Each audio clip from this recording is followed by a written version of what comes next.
கொரட்டனால நிறைய பேர் பிரியறாங்க பார்த்துக்கிறேங்க. பழைய சொத்தை திங்காத பழைய சொத்தை திங்காதுன்னு உன்னை எத்தனை தடவை சொல்றது? என்னடி கொரட்டை இது? என்னன்னு கேட்டீங்கன்னா நைட்ல தூக்கமே இல்லையா, கிருன்னு பார்த்தீங்கன்னா இங்கே பார்த்தீங்கன்னா சிங்கம் புலி கரட்டுன்னு நம்மளுக்கு கண்ணுக்கு தெரியாத மிருகங்களோட சவுண்ட்லாம் இங்கே வந்துட்டு போகும். அப்படியெல்லாம் இருக்கும்.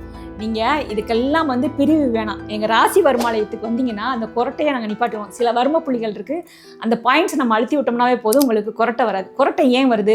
உங்களுடைய நுரையீரல் மூச்சுக்குழாய் இதுக்கெல்லாம் சரியில்லைன்னு அர்த்தம். அப்போ அதுகளை ஸ்ட்ரென்தன் படுத்திட்டோம்னாவே போதும், உங்களுக்கு கண்டிப்பாக கொரட்டை வராது. இந்த கொரட்டை வராமல் இருக்கணும்னா சில உங்களுடைய பழக்க வழக்கம், உணவு பழக்க வழக்கம் இதுகள்லாம் மாற்றிக்கணும்.